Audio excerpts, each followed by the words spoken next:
Opinions and stories around the game we love, told by your favorite storytellers. Stay up to date with all things cricket. Subscribe to Crickbuzz's YouTube channel and press that bell icon now.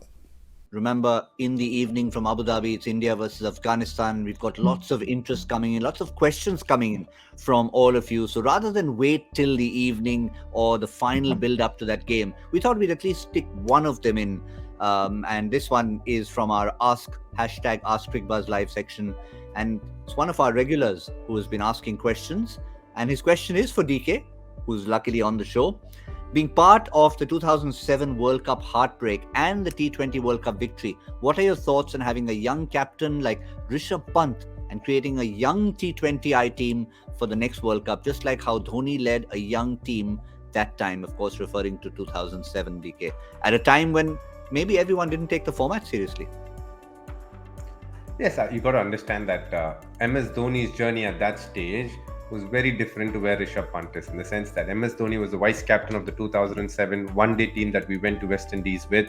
In the prelude to that, a couple of years he had been a vice captain, so they kind of groomed him into captaincy. I think the same process should apply to Rishabh Pant as well. I think it will be only fair to give Rohit Sharma the opportunity to go on to lead India for a year or two in the white ball formats, and allow him to be a captain for a couple of World Cups. And then, obviously, during that time, I think the toss-up would be between KL Rahul and Rishabh Pant in being the vice captain, whichever direction they want to go, whoever they see in the future. And then, obviously, thrust them into captaincy over a period of time. That's how I feel Indian team should go. Only because if somebody has won 5 IPLs for you, it's the most high-pressure tournament in the world. You got to give him that credit, and you got to give him the chance to go ahead and represent the country as a captain, and allow him to showcase his skills as a captain as well. He's been really good in the limited time that he has captained India in ODIs and T20s. He's brought a considerable amount of success, which tells me that he knows his trade, he knows his skills. So you got to give him an opportunity before you bring a young boy like Rishabh Pant or a KL Rahul for that matter, and give them the opportunity to captain. I would put one of those two as vice captains, but definitely give Rohit Sharma the chance to captain for a year or two, definitely. Well, DK has answered unequivocally about who it should be now, but looking into the future, let's assume you do give Rohit that role for a couple of years.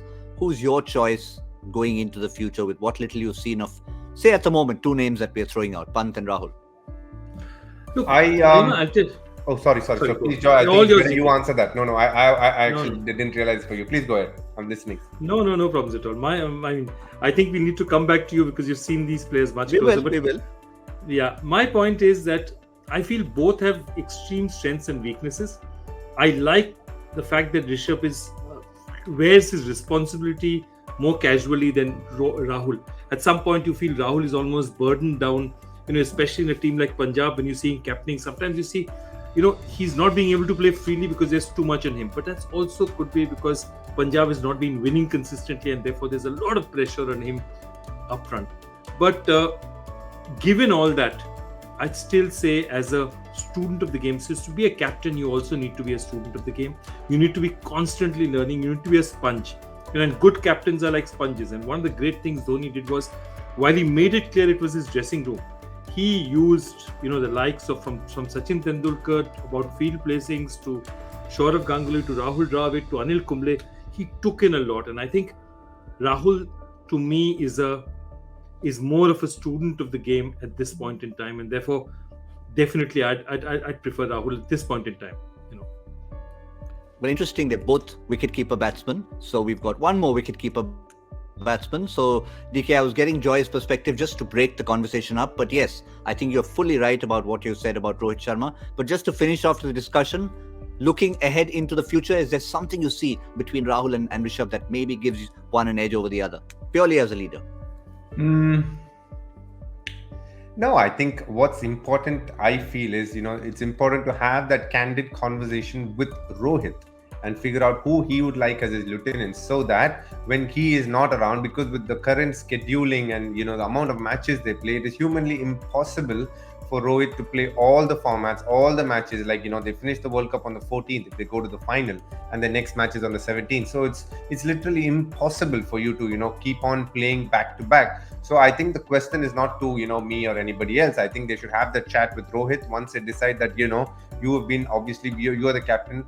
We are looking around KL and Rishabh Pant. Is there a direction that you would want anybody that amongst the two that you feel would obviously be your lieutenant, so that there is a certain process in place? Great teams, great leaders. Obviously, one of the qualities of a leader is that when you leave your throne, you find your successor in, and you try and groom him through the time that you're a leader. I think that's a very important quality as a leader, and I think hence the question must be asked to Rohit and who he feels has a good opportunity. Also, the other couple of guys, if there's, obviously not just Rohit, a couple of the senior players as well. So I feel obviously these two names are definitely top of the list for me. And if you just take credentials, let's just take credentials. KL in many ways hasn't captained for Karnataka too much, whereas Rishabh Pant has captained for Delhi and won a T20 comp, Syed Mushtaq Ali, for Delhi. So that gives him the weightage. On the other side, if you do see, KL has led close to 28 games of IPL and won 14 games and done phenomenally well as a batsman during that time,